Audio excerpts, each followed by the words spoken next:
الحمدللہ وحدہ والصلاة والسلام علی من لا نبی بعدہ اما بعد فاعوذ باللہ من الشیطان الرجیم بسم اللہ الرحمن الرحیم وَإِذْ يَمْكُرُ بِكَ الَّذِينَ كَفَرُوا لِيُثْبِتُوكَ أَوْ يَقْتُلُوكَ أَوْ يُخْرِجُوكَ اللهم صل على محمد وعلى آل محمد كما صليت على إبراهيم وعلى آل إبراهيم إنك حميد مجيد اللهم بارك على محمد وعلى آل محمد كما باركت على إبراهيم وعلى آل إبراهيم إنك حميد مجيد ربیع الاول کے مہینے میں حضور پاک صلی اللہ علیہ وآلہ وسلم کی ہجرت بھی ہے۔ ہجرت کا معنی ہے رسالت مآب علیہ الصلوۃ والسلام نے مکہ مکرمہ کو چھوڑا اور مدینہ طیبہ تشریف لائے۔ حضور اقدس صلی اللہ علیہ وآلہ وسلم جب مکہ مکرمہ سے چلے ہیں تو حضرت ابوبکر صدیق رضی اللہ تعالیٰ عنہ ساتھ ہیں۔ حضرت صدیق اکبر رضی اللہ تعالیٰ عنہ اور حضرت رسول اللہ کا یہ سفر ایک ہفتے کا ہے۔ ایک ہفتے کا سفر طے کر کے حضور اقدس صلی اللہ علیہ وآلہ وسلم مدینہ طیبہ پہنچے ہیں۔ مدینہ طیبہ میں سرکار دو عالم صلی اللہ علیہ وآلہ وسلم کی جو وہاں پر رہائش کا پروگرام اور صورتحال ہے وہ یہ تھی کہ اللہ کے رسول صلی اللہ علیہ وآلہ وسلم نے پھر قباء کی مسجد جو تعمیر کرائی ہے وہاں پر بھی ایک ہفتے کا قیام ہے۔ گویا یہ کل مدینہ طیبہ مسجد نبوی تک پہنچنے کا جو سفر بنتا ہے وہ 2 ہفتے بنتا ہے، ایک ہفتہ سفر کا اور ایک ہفتہ قباء میں ٹھہرنے کا۔ یہ رسالت مآب علیہ الصلوۃ والسلام کے 15 دن بنتے ہیں۔ تو مدینہ طیبہ میں جب اللہ کے رسول صلی اللہ علیہ وسلم تشریف لائے تو جس کے گھر میں سب سے پہلے حضور پاک علیہ الصلوۃ والسلام رکے ہیں اس صحابی کا نام ہے حضرت کلثوم بن حدم رضی اللہ تعالیٰ عنہ۔ کلثوم بن حدم، یہ کلثوم مرد کا نام ہے، عورت کا نام نہیں ہے۔ ہمارے ہاں الٹا ہے، عورت کو کلثوم کہتے ہیں۔ عورت کا نام تو کلثوم ہے ہی نہیں اسلام میں، عورت کا نام کلثوم ہے۔ کلثوم بن حدم یہ صحابی کا نام ہے اور یہ مرد ہے، صحابیہ نہیں ہے۔ بہرحال ان کے گھر میں آپ علیہ الصلوۃ والسلام نے ایک ہفتے کا قیام فرمایا ہے۔ ایک ہفتہ سرکار دو عالم صلی اللہ علیہ وسلم یہاں رکے اور جب حضرت علی المرتضیٰ رضی اللہ تعالیٰ عنہ لوگوں کی امانتیں واپس کر کے مکہ مکرمہ سے مدینہ طیبہ پہنچے، آپ علیہ الصلوۃ والسلام نے احوال سنا کہ جن کی امانتیں میرے پاس تھی سب کے حوالے کر دیا، فرمایا جی کر دیا۔ اس کے بعد آپ علیہ الصلوۃ والسلام مدینہ طیبہ روانہ ہوئے۔ یہ جو قباء ہے اس کو باب المدینہ بھی کہتے ہیں۔ اس وقت تو مدینہ طیبہ بہت بڑا ایک صوبہ بن چکا ہے۔ اس وقت جب رسالت مآب علیہ الصلوۃ والسلام یہاں تشریف لائے تھے تو جو مدینہ شہر تھا وہ کل اتنا شہر تھا جتنی آج مسجد نبوی ہے۔ یہ پوری مسجد نبوی میں حضور پاک صلی اللہ علیہ وسلم کے دور کا شہر مدینہ آ چکا ہے اور شہر مدینہ وہی ہے۔ اب اس پر مسجد نبوی قائم ہے، جو اس کے باہر ایریاز ہیں وہ مدینہ کے مضافات کہلاتے ہیں، وہ مدینہ طیبہ نہیں کہلاتے تھے اس زمانے میں۔ اس وقت مدینہ طیبہ کی صورتحال یہ ہے کہ مدینہ طیبہ کم از کم 600 کلومیٹر 700 کلومیٹر دور تک صوبہ کہلاتا ہے۔ مثلا اگر آپ مدائن دیکھیں، مدائن صالح دیکھیں، مدائن شعیب دیکھیں، یہ بہت دور علاقے ہیں اور یہ مدینہ طیبہ کے صوبہ میں منطقۃ المدینہ وہاں لکھا ہوتا ہے۔ اس سے آگے جائیں آپ تبوک چلے جائیں 700 کلومیٹر، ایک اگر دوسرے راستے سے جائیں جس طرف سے حضور پاک علیہ السلام کا سفر ہوا ہے تو یہ مدینہ طیبہ سے 900 کلومیٹر دور بنتا ہے تبوک۔ یہ ملک شام کی سرحد جا کے بنتی ہے۔ تو تبوک بھی اللہ کے رسول صلی اللہ علیہ وسلم نے سفر کیا تھا زندگی کا آخری، آج یہ بھی صوبہ مدینہ میں شامل ہے۔ تو یہ سارے ایریاز اس وقت مدینہ طیبہ نہیں کہلاتے تھے۔ حضور پاک صلی اللہ علیہ وسلم جب تشریف لائے تو قباء میں رکے ان صحابہ کے پاس۔ جس جگہ اللہ کے رسول نے ایک ہفتہ قیام کیا ہے وہ گھر آج بھی قائم ہے۔ اللہ تعالیٰ آپ کو مدینہ طیبہ لے جائے تو مشکل نہیں ہے وہاں دیکھنا، بہت آسان ہے۔ آپ مسجد قباء جائیے، جس طرح میں منہ کر کے بیٹھا ہوں ایسے سمجھیں اگر سامنے قبلہ ہو تو، یعنی مسجد قباء کا سامنے محراب ہے، جو آپ کے دائیں طرف کا گیٹ بنے گا نا، اس گیٹ سے آپ باہر آئیے، روڈ کراس کیجئے، پیچھے محلے میں جائیے تو وہاں محکمۃ الغابہ کا آج بھی کنٹرول ہے، محکمہ جنگلات ایریگیشن والوں کا، وہاں وہ گھر موجود ہے جس گھر میں آپ علیہ السلام نے ایک ہفتہ قیام فرمایا۔ اور اس گھر کی دیواریں اوریجنل شکل میں ہیں، 1400 سال پہلے کی وہ قلعے کی عمارتیں ہیں. میں نے اپنی آنکھوں سے اس کو دیکھا بھی ہے، میں کئی بار وہاں پہنچا ہوں. تو وہاں ایک کمرہ ہے جس کی آج کل تعمیر نو ان نے کی ہے، اس کے ساتھ ایک چھوٹی سی جگہ لوگ وہاں نماز پڑھتے ہیں. میں نے وہاں معلوم کیا کہ شیڈ سا بنا ہوا ہے، چھتا سا، کہ ادھر نماز پڑھنے کی وجہ وہ کہتے ہیں مقام تذلیل ہے، سائے کی جگہ. مجھے وہاں کوئی بتا نہ سکا کہ سائے کی جگہ کیا ہے. سایہ تو کوئی چھت کی جگہ ہوتی ہے. میں نے پھر اس کو سیرت میں سرچ کیا تو مجھے اس کا جواب ملا کہ یہ دراصل ایک واقعہ ہے. وہ واقعہ یہ ہے کہ جب حضور پاک علیہ السلام حضرت کلثوم بن ادم کے اس ولا میں رہتے تھے نا، تو مدینہ طیبہ سے صحابہ ملنے آتے. تو مدنی لوگ جو تھے اکثر آپ علیہ الصلوۃ والسلام کے چہرے مبارک سے واقف نہیں تھے. تو مدینہ طیبہ تو 2 افراد آئے تھے مکہ سے، حضرت ابو بکر اور حضرت رسول اللہ صلی اللہ علیہ وسلم. اور حضرت ابو بکر عمر میں اللہ کے رسول سے 2.5 سال چھوٹے ہیں. تو 2.5 سال چھوٹا ہونا، اس وقت 53 سال اللہ کے رسول صلی اللہ علیہ وسلم کی عمر مبارک ہے.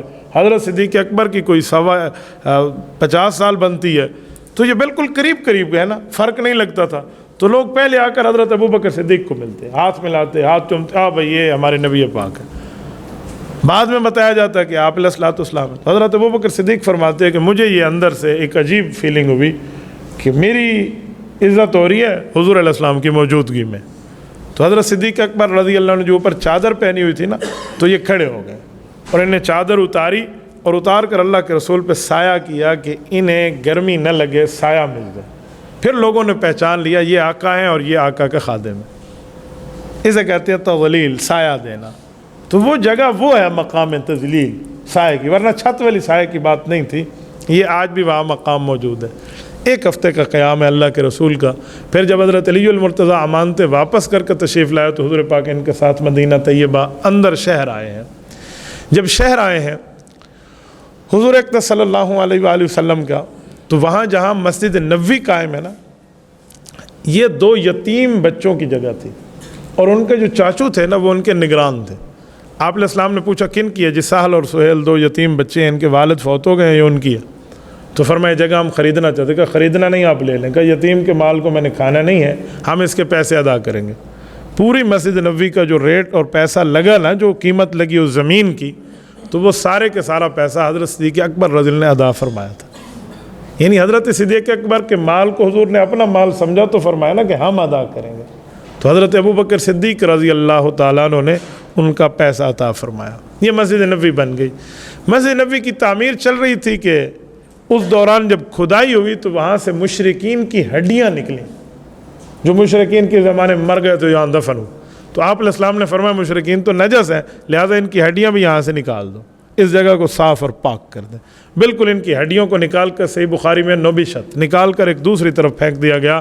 تو اس جگہ کو مشرکین سے پاک کیا گیا. کچھ لوگوں کے دل میں میل ہوتا ہے اسلام کے بارے میں، تو وہ ایک سوال کرتے ہیں اس جگہ کہ آپ کہتے ہو حضور پاک علیہ الصلوۃ والسلام کی مسجد، یہ مسجد نبوی ریاض الجنہ، جنت کا حصہ ہے، جنت میں تو مشرک نہیں جا سکتا، یہاں مشرک کی ہڈیاں تھیں، تو یہ جگہ جنت کیسے ہے؟ تو اس کا بہت آسان جواب ہے کہ شیطان بننے سے پہلے کہاں تھا؟ کہتے ہیں جنت میں تھا، اوپر ہی تھا. جب اس نے شیطانی کی، سجدے سے انکار کیا تو کیا ہوا؟ کہا جی جنت سے نکل گیا. تو ہم نے کہا مشرک تو جنت نہیں جا سکتا، یہ ادھر کیسے تھا؟ کہتے ہیں پہلے تھا پھر نکال دیا گیا. میں نے کہا ادھر بھی پہلے تھیں پھر حضور نے ہڈیاں نکال دی تھی، اس لیے یہ بھی جنت رہی اور وہ بھی جنت رہی، اس پر کوئی اشکال نہیں ہوتا.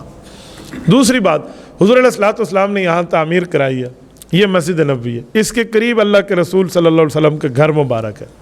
جس جگہ حضور پاک رکے تھے، جس کو آپ اور ہم حضرت ابو ایوب انصاری رضی اللہ عنہ کا مکان کہتے ہیں. اتفاق ہماری مسجد بھی اسی صحابی سے منسوب ہے، حضرت ابو ایوب انصاری رضی اللہ عنہ. یہ ان کا مکان ہے حضرت ابو ایوب انصاری کا. پتہ ہے وہ مکان کہاں ہے؟ آپ اس کو بھی بڑی آسانی سے پہچان سکتے ہیں. آپ جب مسجد نبوی تشریف لے جائیں گے، اللہ تعالیٰ آپ کو لے جائے، تو جس وقت آپ روضہ پاک پر سلام پڑھ رہے ہوں گے نا، یعنی آپ علیہ الصلوۃ والسلام کے چہرہ مبارک کی طرف منہ کر کے آپ سلام پڑھیں گے، تو ہمارے دائیں ہاتھ کی طرف نکلنے والا دروازہ ہے، اسے باب البقیع کہتے ہیں. بالکل یہ روضہ پاک کے ساتھ ہے، یعنی مسجد نبوی کی چھت والے سے باہر نکلتے ہیں سین میں، یہ باب البقیع ہے. اسی باب البقیع کے ساتھ کسی زمانے میں لکڑی کی عمارت ہوتی تھی. آج کل وہاں انہوں نے ماربلائز ایک عمارت بنا لی ہے، اب لکڑی کی نہیں ہے. میں نے لکڑی والی عمارت بھی دیکھی تھی پرانے والی، اب وہ نائی والی عمارت ہے۔ تو یہی جگہ ہے، یہ حضرت ابو ایوب انصاری کا گھر تھا، ادھر اونٹنی بیٹھی تھی۔ اونٹنی بیٹھنے کا مطلب کیا ہے؟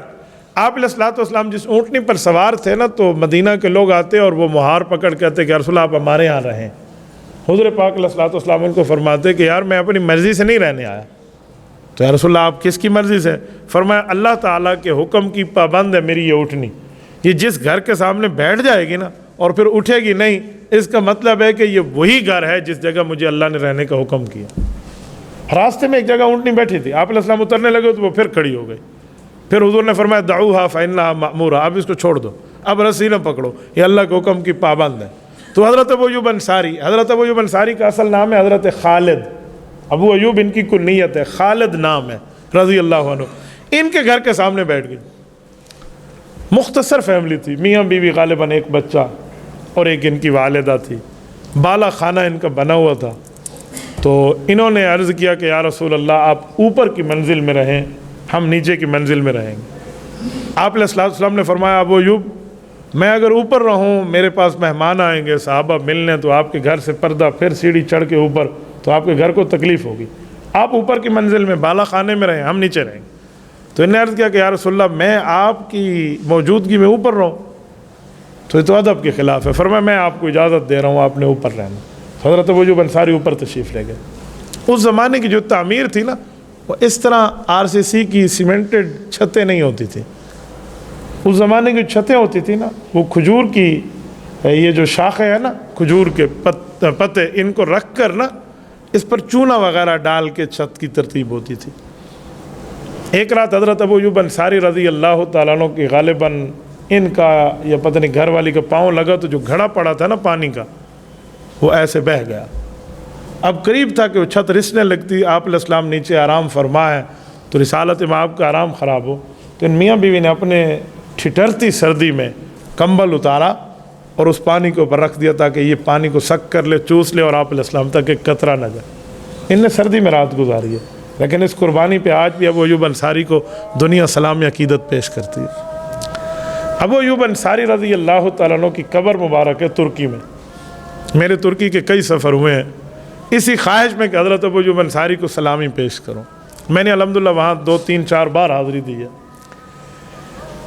استنبول یہ ترکی کا پرانا شہر ہے، بہت پرانا ہے، کہتے ہیں قبل مسیح اس کی جو ہے نا تاریخ ہے۔ قبل مسیح کا معنی حضرت عیسیٰ علیہ السلام سے پہلے، رسالت مآب کو تو 1400 سال، حضرت عیسیٰ 600 سال اس سے پہلے، اب 2022 چل رہا ہے، تو یہ 2022 حضرت عیسیٰ علیہ السلام کی پیدائش کے حوالے سے، تو قبل مسیح یعنی 2022 سال سے بھی پہلے اس شہر کی تاریخ ملتی ہے۔ اس کی فصیلیں ہیں، بڑی بڑی فصیلیں ہیں، بندہ حیران ہو سرگردان ہو جاتا ہے اگر آپ کبھی اس شہر کا وزٹ کریں۔ میں تو اس کی گلیاں محلے گھوما ہوں، میں نے ان جگہ کو دیکھا ہے، پتہ نہیں کیا کیا یہ تاریخ اپنے اندر سمویا ہوا ہے۔ اس شہر کو پرانے زمانے میں کہتے تھے قسطنطینیہ عربی میں، ہم اردو میں سے قسطنطنیہ کہتے ہیں، آج کل اس کا نام بدل کے استنبول رکھ دیا گیا۔ اصل لفظ تھا یہ اسلام بول، اسلام کی باتیں، لیکن وہ اسلام بول اور یہ فارسی کی بات آپس میں گھسی نا، اس کے ساتھ ترکی لینگویج کے ساتھ سلاجفہ روم کی زبان ہے تو استانبول بن گیا۔ کوئی استانبول کہتا ہے، کوئی استنبول کہتے ہیں اس کو۔ اس شہر میں حضرت ابو ایوب انصاری رضی اللہ عنہ کی قبر مبارک ہے۔ اچھا، یہ شہر 2 براعظم پر مشتمل ہے ایک شہر، لیکن یہ 2 براعظم پر ہے۔ اس کا آدھا حصہ ایشین سائٹ کہلاتا ہے اور آدھا حصہ یورپین سائٹ کہلاتا ہے۔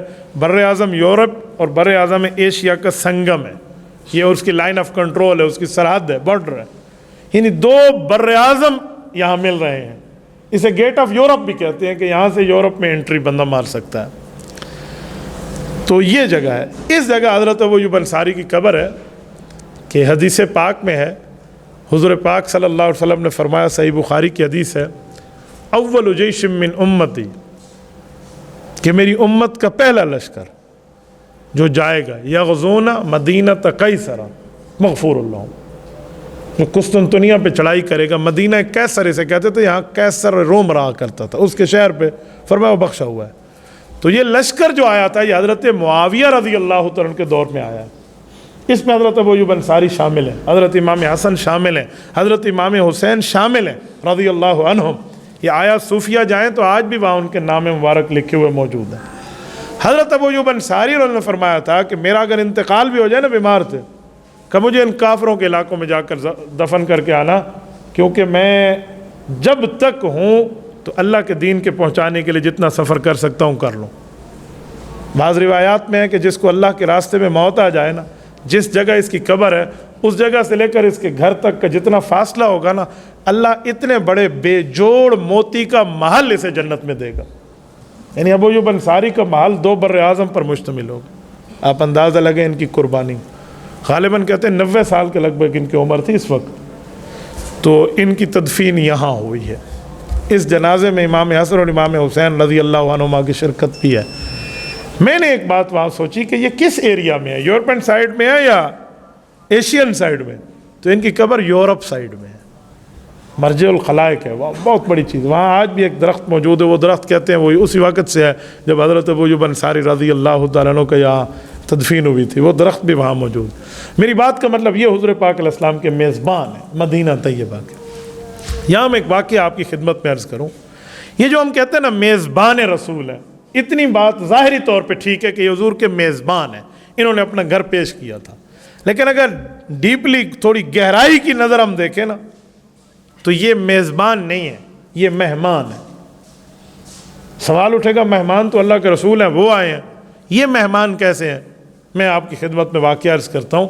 امام سہیلی رحمہ اللہ روض العنف میں لکھتے ہیں، یہ عربی کی کتاب ہے، اور مولانا ادریس کاندلوی رحمہ اللہ سیرت المصطفیٰ میں لکھتے ہیں، یہ اردو کی کتاب ہے۔ آپ سیرت المصطفیٰ خرید لیں، اس سے آپ اس واقعے کو پڑھیں، آپ کا ایمان تازہ ہو جائے گا۔ مولانا ادریس کاندلوی رحمہ اللہ نے 3 جلدوں پہ سیرت النبی کی کتاب لکھی ہے، سیرت المصطفیٰ۔ وہ فرماتے ہیں کہ حضور پاک علیہ الصلوۃ والسلام کی دنیا میں آمد سے پہلے ایک بادشاہ کا گزر ہوا جو شاہ طبہ حمیری تھا، یمن کا بادشاہ تھا، قبیلہ حمیری کا رہنے والا تھا۔ وہ یہاں سے گزرا تو اس کے ساتھ اس کے ارکان پارلیمنٹ تھے، وزیر مذہبی امور بھی ہے، مولوی بھی ہیں، عوام بھی ہے، باقی وزراء بھی ہیں جو اس زمانے کے ان کی کتابوں کے عالم تھے۔ تو کہتے ہیں سارے اس جگہ پڑاؤ کے لیے رکے، جو بادشاہ رکا تو علماء جو تھے نا تورات انجیل زبور والے، انہوں نے اس جگہ کو دیکھا نا مدینہ طیبہ کو، اس زمانے میں سے یثرب کہتے تھے۔ سورت نمبر 33 سورت احزاب میں بھی یہ لفظ ہے، یا اہل یثرب لا مقام لکم فرجعوا، تو یثرب کہتے تھے اسے۔ تو رکے تو انہوں نے اس جگہ کا وزٹ کیا نا، تو وہ تورات انجیل پڑھے ہوئے ایک دوسرے کو کہنے لگے کہ یہ ہم یہاں سے نہیں جاتے، یہ تو آخری نبی کی آمد کی جگہ ہے، اس کے استقبال کے لیے رہ جاؤ، پتہ نہیں پھر آنا نصیب ہو یا نہ ہو۔ تو صبح بادشاہ نے لشکر کے کوچ کا حکم کیا اور انہوں نے کہا ہم نے یہاں رہائش لینی ہے۔ بادشاہ نے کہا ناراض ہو کہ جی میں ناراض نہیں ہے، آپ کا احسان ہوگا میں یہاں رہنے دیں۔ تو جب علماء کی تعداد شمار کی تو وہ 400 علماء بنے، تو بادشاہ نے ان کے لیے 401 گھر بنوائے، 400 ان کے لیے اور ایک گھر اس لیے بنوایا کہ جس نبی کے انتظار میں تم رہنا چاہتے ہو یہ اس کو تحفہ دینا۔ اور پھر بادشاہ نے وہاں سے کوچ کیا، آپ علیہ السلام کے لیے کچھ پیغام لکھا، وہ آپ علیہ السلام پر ایمان کی باتیں لکھی، اور اس کے اشعار کچھ اس نے لکھ کر اس زمانے کی تحریر لکھوائی تھی کہ میرا جی چاہتا ہے کہ میری عمر آپ تک لمبی ہو جائے تو پھر میں آپ کی خدمت میں رہوں گا۔ اس طرح مختلف محبت کا اظہار ہے، اس پر ایک تفصیل ہے۔ تو یہ لوگ یہاں رہ گئے تھے، کہا تمہاری نسل در نسل آئے نا تو یہ وصیت کر کے مکانات دیتے جانا۔ جب آپ علیہ السلام مدینہ طیبہ تشریف لائے ہیں تو ان کی پتہ نہیں 4تھی یا 5ویں نسل علماء کی چل رہی تھی، جسے بنو اوس اور بنو خزرج کہتے ہیں۔ یہ جو صحابہ کرام کے انصاری لوگ ہیں نا مدینہ والے، انصاری 2 قسم کے لوگ ہیں، بنو اوس کے یا بنو خزرج کے، یہ انہی علماء کی اولاد تھے جو آپ علیہ السلام کے استقبال میں یہاں رکے۔ اور یہ جو گھر تھا بالا خانہ، یہ تھا حضرت ابو ایوب انصاری کا، لیکن بنا اللہ کے رسول کے لیے تھا۔ تو میں نے اسی بنیاد پہ کہا کہ ابو ایوب انصاری میزبان رسول ضرور ہیں، لیکن گہرائی کی نظر سے دیکھیں تو یہ گھر وہ ہے جو اللہ کے رسول کے لیے تعمیر ہوا تھا، تو یہ میزبان نہیں ہے، مہمان رسول ہے۔ یعنی آپ علیہ السلام اپنے گھر میں تشریف لائے ہیں، یہ مدینہ طیبہ ہے، اس جگہ اللہ کے رسول کی ہجرت ہے، اور یہی ہجرت ربیع الاول میں ہے۔ میں نے پوری ہجرت پہ تو بات نہیں کی، صرف ایک گوشے پر آپ کی خدمت میں چند جھلکیں پیش کی ہیں۔ میں آخر میں آپ سے ایک بات کر کے بات کا خلاصہ اور ختم کرنے لگا ہوں۔ ایک ذہن میں بات رکھیں، وہ یہ ہے کہ آپ میں جتنے حضرات نوجوان بیٹھے ہیں نا، کوشش کرو کہ اپنے نبی کی سیرت پڑھو، اس لیے نہیں کہ ہمیں واقعات پتہ چلیں، ہمارا نالج بڑھ جائے، واہ واہ ہمارے معلومات بہت زیادہ ہیں، اس لیے نہیں. سیرت اس لیے پڑھو کہ یہ میرے نبی کی زندگی ہے اور ہمیں اس پر عمل کرنا چاہیے، ہمیں اس سے سبق لینا چاہیے. آپ سیرت المصطفیٰ خرید لینا، 3 جلدوں کی کتاب ہے، چھوٹی سی ہے، کوئی اتنی بڑی بھی نہیں ہے. کل ملا کر صفحات 900 بنیں گے، 750 800 بنے گے، کل ملا کے 3 جلدوں کے. اردو کی آسان ترین کتاب ہے اور مستند ہے. بعض سیرتیں ایسی ہوتی ہیں جس میں اوٹ پٹانگ کی باتیں ہوتی ہیں، کچھ سیرت النبی کی کتابیں ایسی ہیں جس میں معجزات کا انکار ہے. جیسے علامہ شبلی نعمانی کی اللہ مغفرت فرمائے، انہوں نے سیرت تو لکھی ہے لیکن ان میں معجزات کے مسئلے پہ انہوں نے کچھ اوپر نیچے بات کی ہے، علماء ان کو پڑھنے کی ترغیب نہیں دیتے. اسی لیے حضرت تھانوی رحمۃ اللہ علیہ نے سیرت المصطفیٰ علیحدہ لکھوائی تھی مولانا ادریس کاندھلوی رحمہ اللہ سے. تو آپ سیرت المصطفیٰ 3 جلد لے لیں، خود بھی پڑھیں، گھر میں بھی پڑھائیں، فیملی بھی پڑھے، بچے بھی پڑھیں. تو جب ہم سیرت کو پڑھیں گے تو ہمارے اندر ایک تبدیلی آئے گی. ہمیں ہمارا ضمیر جو اندر کا ایمان ہے نا وہ کہے گا یار تو اپنے نبی کی تعلیمات کو پڑھ. تو یہ ایک وجہ، جب سے یہ موبائل آیا ہے نا، موبائل نے بیڑا غرق کر دیا مطالعے کا. تو میں کہتا ہوں اچھا موبائل بھی رہے اور مطالعہ بھی رہے، اسی میں PDF ڈاؤن لوڈ کر لو، اسی میں ڈاؤن لوڈ کر لو. مزہ PDF پڑھنے کا نہیں ہے، یہ آپ کو پتہ ہو. 10 15 20 50 صفحوں کے بعد بندہ تھک جاتا ہے. یہاں موبائل میں وہ وعدے نے چس کونی کتاب پڑھن دی، جو آپ سامنے کتاب رکھ کے پڑھتے ہیں نا اس کا مزہ اور ہے. لیکن اگر آپ نے PDF ہی پڑھنے ہیں تو یہاں PDF ڈاؤن لوڈ کریں، سیرت المصطفیٰ مولانا ادریس کاندھلوی آپ لکھیں اور آپ PDF ڈاؤن لوڈ کر لیں گوگل سے، تو آپ اس کو پڑھ سکتے ہیں. میری بات کا مطلب کہ آج سیرت النبی پر غالباً میں ربیع الاول میں 3را جمعہ آپ کی خدمت میں عرض کر رہا ہوں. یہ نہ ہو کہ ہم نے صرف سننا ہے جی واہ واہ. ہم میں ہر بندہ اگر سیرت کا خود مطالعہ کرے تو یقین مانے ایمان بھی تازہ ہوگا اور ہمارے لیے قابل عمل بھی ہوگا اور قابل فخر بھی ہوگا. اور ہمیں کل قیامت میں حضور پاک کی سفارش ملنی ہے، کیونکہ حضور پاک علیہ السلام نے فرمایا کہ میری امت کے گناہ گاروں کو میں سفارش کروں گا. آپ کو پتہ ہے سفارش کا مطلب کیا ہے؟ سفارش کا مطلب ہے اللہ اسے جہنم میں نہ جلا جنت بھیج دے. اور سفارش کا دوسرا مطلب ہے حق نہیں بنتا اس کا جنت جانے کا، حق نہیں بنتا. یہ حضور پاک کے منہ کی وجہ سے جنت ملے گی. سفارش کہتے ہیں اسے، ہے نا. حق بنتا ہے تو کیا سفارش ہوتی ہے؟ پھر تو بندہ اپنی ترتیب پہ جا رہا ہے. حق نہیں بنتا پھر بھی جنت کا مستحق بنائیں گے یہ حضور اقدس صلی اللہ علیہ وسلم. تو اس نبی کی تفصیلی معلومات ہونی چاہیے ہر مسلمان کے پاس. اس کے بعد پھر سیرت صحابہ ہے، اس کے بعد سیرت اہل بیت ہے، اس کے بعد سیرت امہات المؤمنین ہے، حضور پاک علیہ الصلوۃ والسلام کی بیٹیوں کی سیرت ہے، وہ اس کے بعد کی باتیں. لیکن یقین مانیے ہم لوگ دین سے دور ہیں.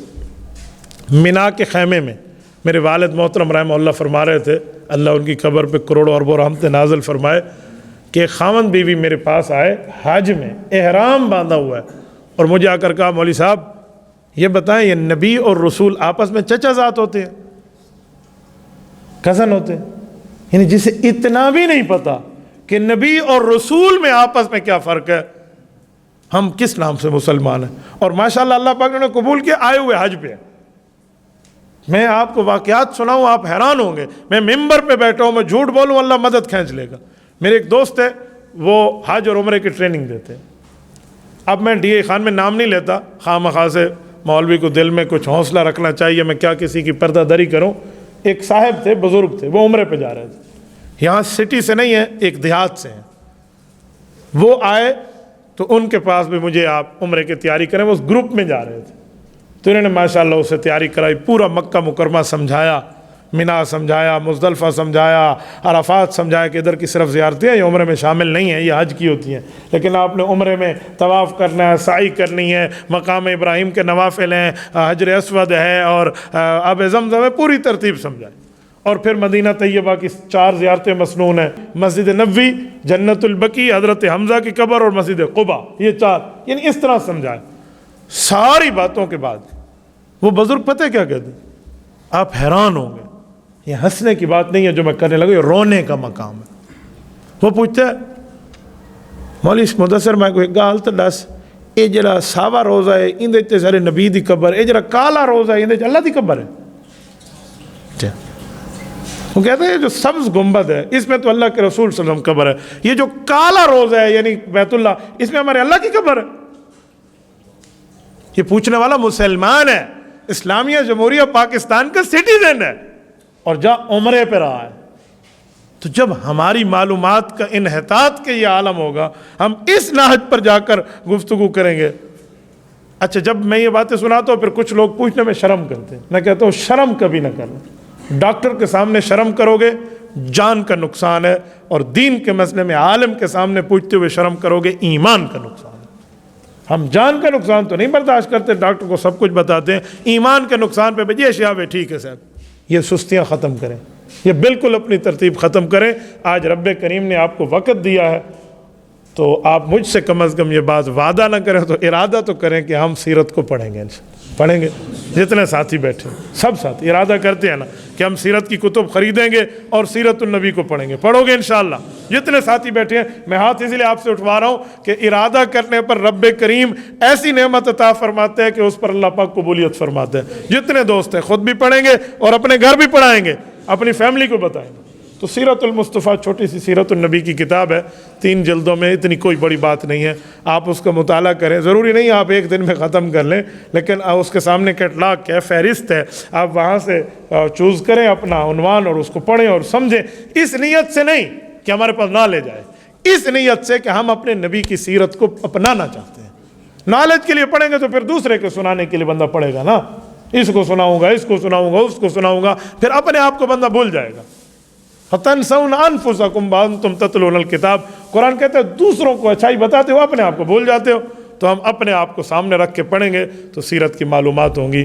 اقول قولی ھذا وآخر دعوانا ان الحمد للہ رب العالمین۔